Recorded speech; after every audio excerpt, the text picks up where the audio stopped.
Amara Bello had always prided herself on her independence. It was the one thing she had left after life's constant battering, an unwavering belief that she could stand on her own, no matter the circumstances. The streets of Lecura buzzed around her as she clutched her faded handbag close, the sweltering midday heat clinging to her skin. Beads of sweat slid down her back as she moved from one corporate office to the next, hunting for employment. Any position would do, as long as it kept her away from the suffocating atmosphere of her father's house. The thought of returning there made her stomach knot, her stepmother's sharp words like daggers, her father's cold, silent judgment even worse. Amara couldn't bear it. She had to prove that she was more than the timid girl they constantly dismissed. Turning onto a bustling avenue lined with towering buildings, her eyes landed on a polished sign. Banyard Group, now hiring. Personal assistant to the CEO. Her breath caught. She had heard of Banyard Group before, one of the largest business empires in the country. Its CEO, Damon Banyard, was a name spoken with a mix of respect and dread. The man was notorious for his ruthlessness, impossible standards, and a trail of dismissed assistants longer than most resumes. But Amara was desperate. She squared her shoulders, took a deep breath, and pushed through the building's glass doors. The reception area gleamed with marble floors and high ceilings, the air cold with the chill of industrial air conditioning. A receptionist with an expression carved from stone handed her a form without even glancing up. Amara filled it out, her hands trembling just enough for the pen to wobble. Minutes later, she was ushered into a small, immaculate office for an impromptu interview. To her surprise, the interviewer barely skimmed her credentials before setting the file aside with a sigh. "You start tomorrow. 7 sharp. Don't be late." Relief flooded her chest like a rush of cool water. She had a job. A real job. As she stepped out into the street, she allowed herself the smallest of smiles, unaware that walking into Banyard Group was the first step into a life she could never have imagined. Sleep proved impossible that night.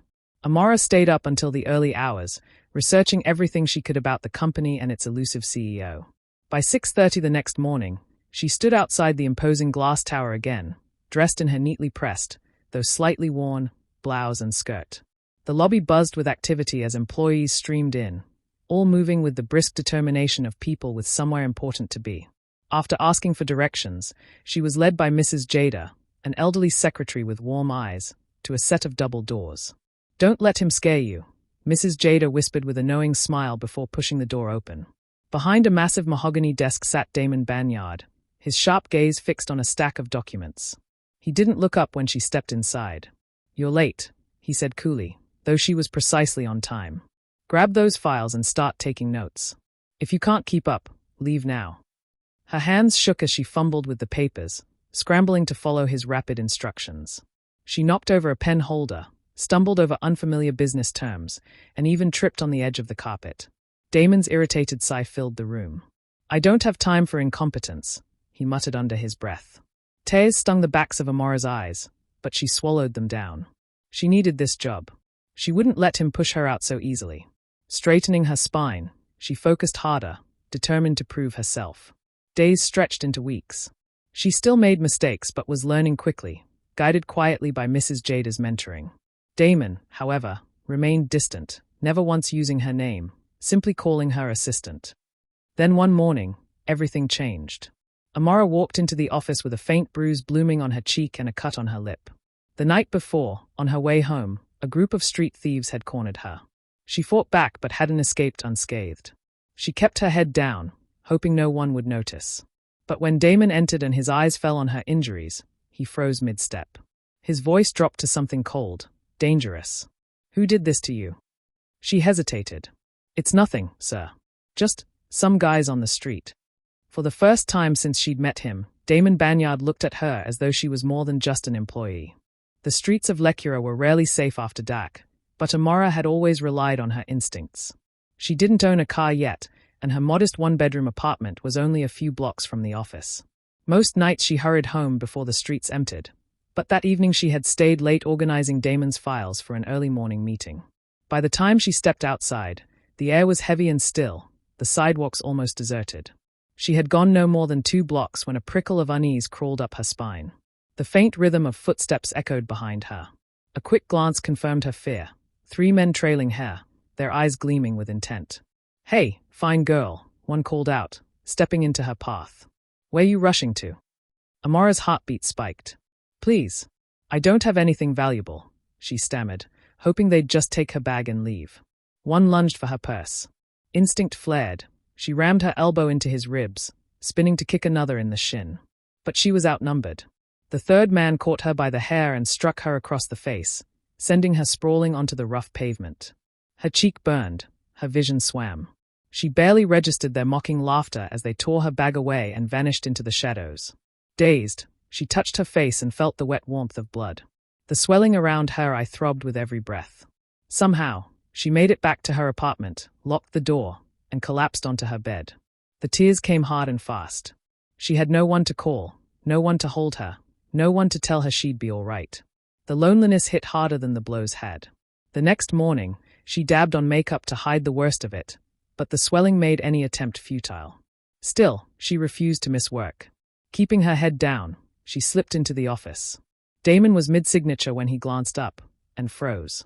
His pen stilled in his hand, his sharp gaze locking on her bruised cheek. "Who did that to you?" he asked, voice low, almost too calm. "It's nothing, sir. Just some men on the street. I handled it." He rose so abruptly his chair scraped the floor, coming around his desk until he was standing in front of her. His fists were clenched, his jaw tight. "You handled it." His voice dropped to an almost dangerous whisper. "A black eye and a split lip is what you call handling it." She shifted under his stare. She had never seen him like this, not cold and detached, but furious, almost protective. Before she could respond, he spoke again, his tone final. "You're moving in with me." Her breath caught. "Excuse me. I said you're moving in with me. It's safer at my house.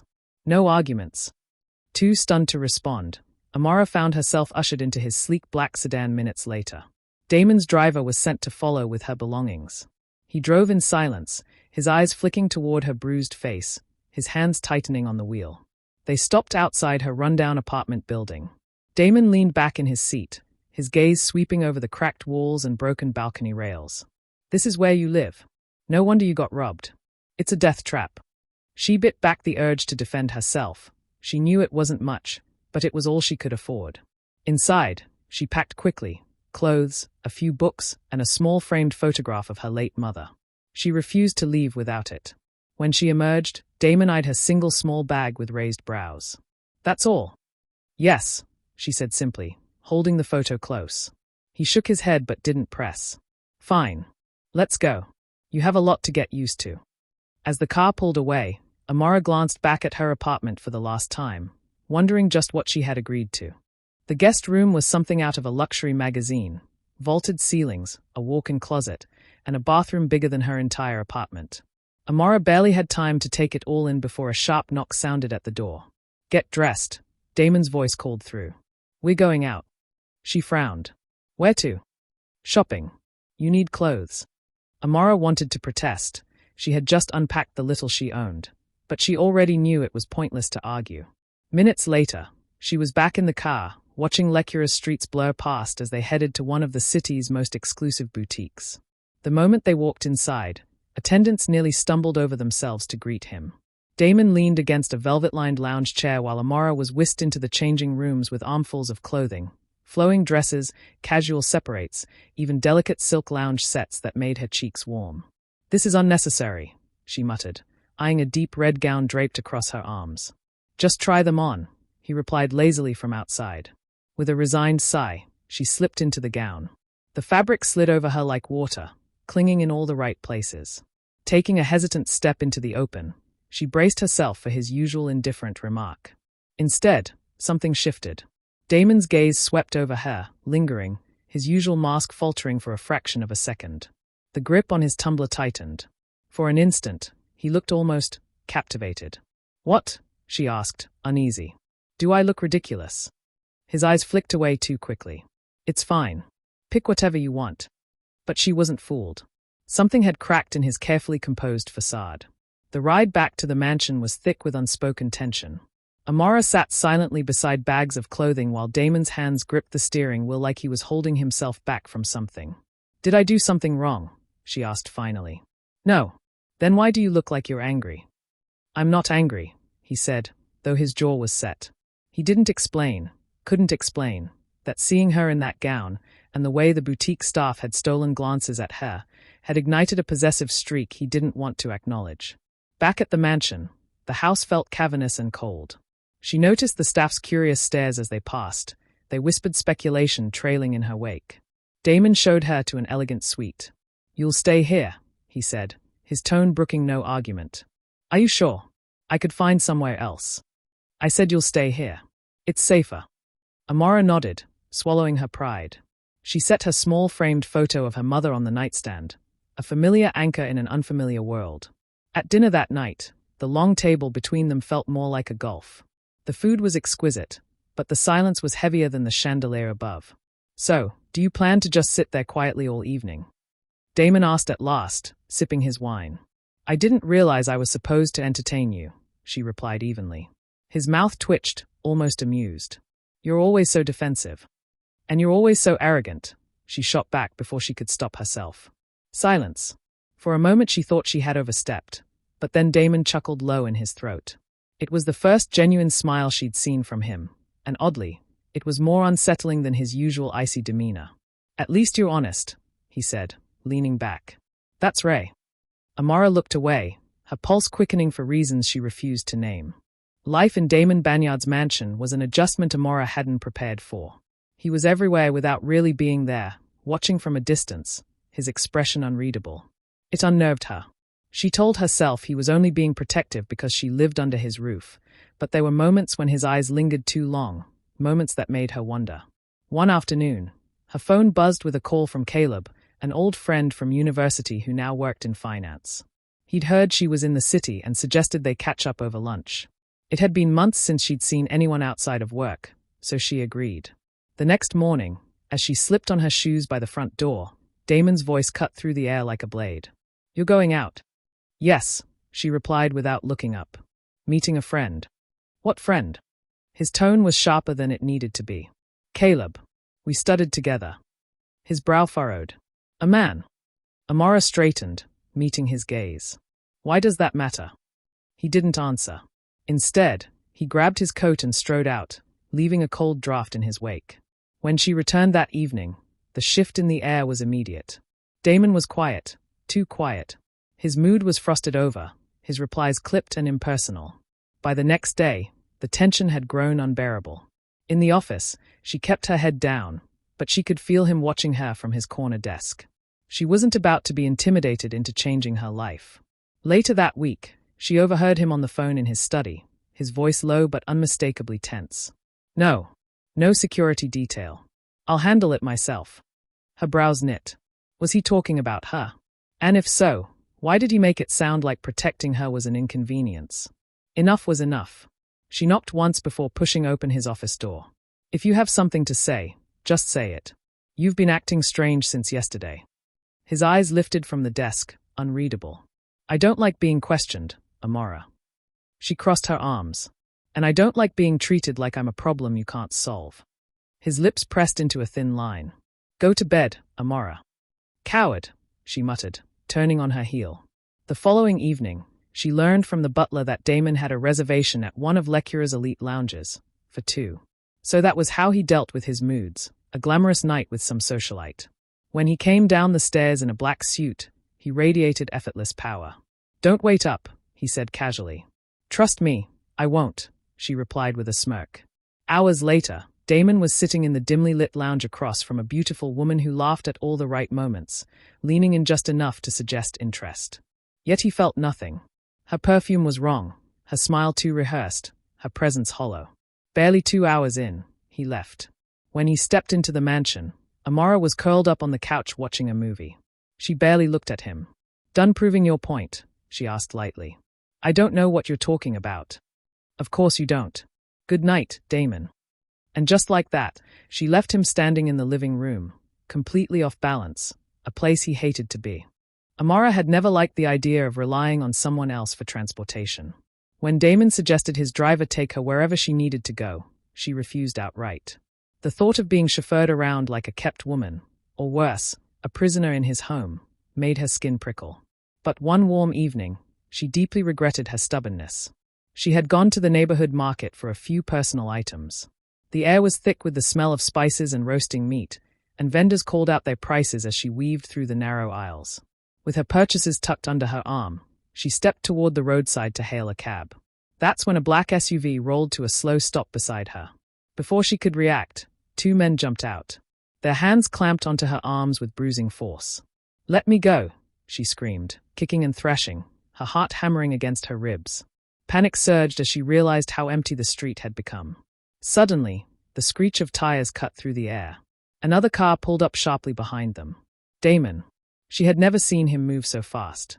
In seconds, he yanked one attacker off her and drove his fist hard into the man's jaw. The other tried to flee, but Damon's security detail swarmed in, subduing both within moments. Amora stood trembling against the side of the car, her breath ragged. Damon turned to her, eyes blazing with something raw and dangerous. "Are you hurt?" She shook her head, still too shocked to speak. His hand gripped her wrist, firm but careful. "You're never going anywhere alone again," he said, his voice low and absolute. She could only stare at him. For the first time, she realized Damon wasn't just protecting her because she happened to live in his house. He was protecting her because he wanted to. That night, she lay awake replaying the attack. If Damon hadn't shown up when he did, she didn't want to finish the thought. A soft knock on her bedroom door startled her. He stepped inside, looking tired but still impossibly composed. "Can't sleep." She shook her head. Without waiting for permission, he sat on the edge of her bed. "I should have insisted on sending the driver. I should have." "Stop blaming yourself," she interrupted quietly. "You didn't know." "I don't like not being in control," he admitted, rubbing a hand over his face. "And when I saw you like that," he trailed off, shaking his head. "I was furious. And terrified." Her breath caught. The ruthless CEO, admitting fear? "Why do you care so much?" she asked before she could stop herself. He met her gaze, and for the first time, she saw something unguarded beneath the steel. "I don't know," he said softly. "But I do." The room filled with charged silence. Damon's fingers brushed lightly against her hand. Then, as if catching himself, he pulled away and stood. "Get some rest, Amora." And with that, he left her sitting in the quiet, her pulse still racing, not from fear, but from something far more dangerous. The morning after the market incident, Banyard Group's office carried an unusually light mood. Staff exchanged friendly chatter before settling into their routines. Amora was reviewing reports at her desk when Owen, one of the finance executives, strolled over with a charming smile. "Hey, Amora," he said casually, leaning on her desk. "How about lunch sometime this week? Feels like ages since we talked." She smiled politely. "That's kind of you, but I've got a lot to get through today. Maybe another time." "No pressure," Owen replied, flashing an easy grin. "I'll hold you to it, they. Always a pleasure."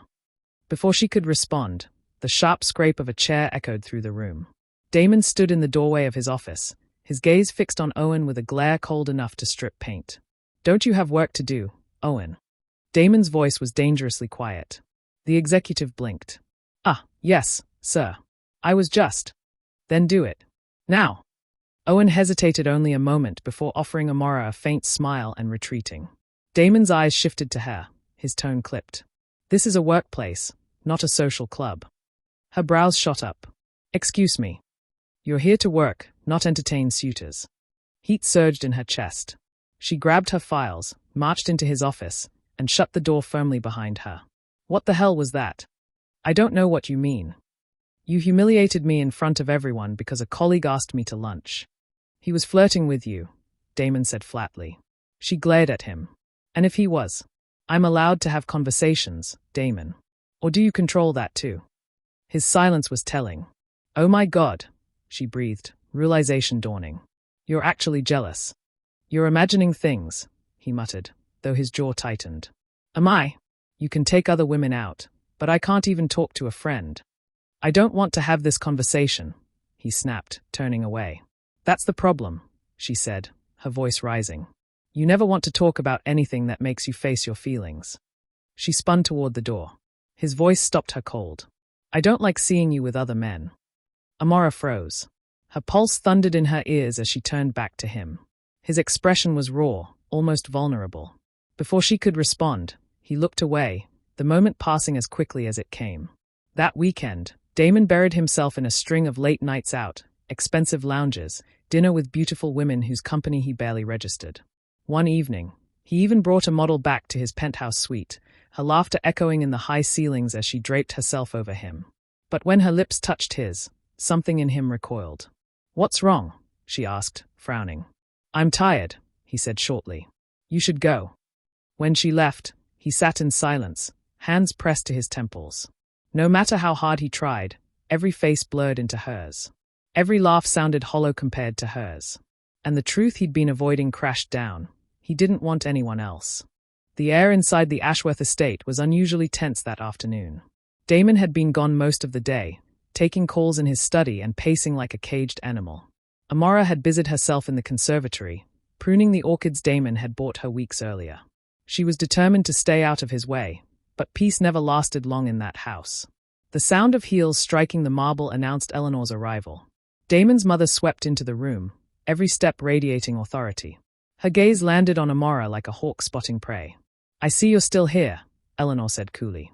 "I half expected Damon to have moved on by now." Amara's fingers stilled on the pruning shears. "Why would I leave?" she asked evenly. "Because women like you usually know their place," Eleanor replied, each word dipped in venom. "And it's not beside my son." Amara's chest tightened, but she refused to let Eleanor see her flinch. "With respect, Mrs. Ashworth, Damon is a grown man. He decides who he spends his time with." Eleanor's smile was cold. Men like Damon are easily distracted. But they need women of breeding, women who understand the world we live in. Not charity cases who got lucky. The words hit harder than Amara expected. She had fought her entire life to stand on her own, to prove she didn't need handouts or pity. Yet here was the woman Damon admired most, reducing her to nothing more than a passing amusement. "Thank you for your opinion," Amara said stiffly, placing the shears down. "Now, if you'll excuse me." Eleanor stepped closer, her perfume sharp and cloying. "You think he loves you? You think this will last? It won't. My son doesn't marry women like you. He might keep you for a while, but eventually, he'll do what's expected of him." Amara's hands clenched into fists. The truth was, she had wondered the same thing late at night, lying awake in Damon's bed. She had felt his care, his protectiveness, but Damon's emotions were a fortress. She didn't know what he truly wanted, or if she was just a temporary comfort. "You don't know him as well as you think," Amara said softly. "But I do. And I'm not going to stand here and let you insult me in my own home." "This isn't your home," Eleanor shot back. The words cracked something inside her. Without another word, Amara walked past Eleanor, through the grand hall, and up the sweeping staircase. She packed quickly, her hands trembling as she shoved clothes into her bag. She didn't cry. Not yet. When Damon returned to the bedroom hours later, the sight of the empty wardrobe stopped him cold. "Amara," he called out, his voice echoing. Silence answered. On the dresser, a single note lay folded. He opened it with stiff fingers. "I can't stay where I'm not wanted." Damon's stomach sank. He stood in the center of the room, the space around him suddenly too large, too quiet. For a man who had built his empire on control, he had just lost the one thing he couldn't buy back. The days after Amara left were a blur for Damon. The mansion felt colder, the silence oppressive. He buried himself in work, but every meeting, every deal, was shadowed by the thought of her absence. Even the city skyline, something that usually energized him, looked dull, lifeless. One evening, as the sun dipped behind the horizon, Eleanor appeared in his study. Damon didn't bother looking up from the glass of whiskey in his hand. "Whatever you have to say, Mother, I'm not in the mood." "You've lost her," Eleanor said plainly. "And it's my fault." That caught his attention. He set the glass down, turning to face her. "What are you talking about?" "I went too far. I said things I shouldn't have," she admitted, though her voice lacked its usual steel. "I wanted to protect you from making a mistake, but perhaps I was the one mistaken." Damon's jaw flexed. "Do you even realize what you've done?" "I realize I hurt someone you care about," she said quietly. "And if you're smart, you won't waste time. Go to her." For a moment, he just stared at her, trying to gauge if this was genuine. Eleanor, admitting fault, was a rare sight. But there was no time to dwell on it. Damon grabbed his coat and keys, leaving the whiskey untouched on the desk. Amara was in her small apartment on the quieter side of the city. She had returned to her old routines: early mornings, freelance design projects, evening walks. But everything felt muted, like she was moving through fog. A knock sounded at her door. When she opened it, Damon stood there, the usually immaculate CEO looking disheveled, shadows under his eyes. "Hi," he said simply. "Damon, what are you?" "I'm sorry," he cut in, his voice rough. "For not protecting you from her. For letting her words drive you away. I should have stood by you." She swallowed, unsure what to say.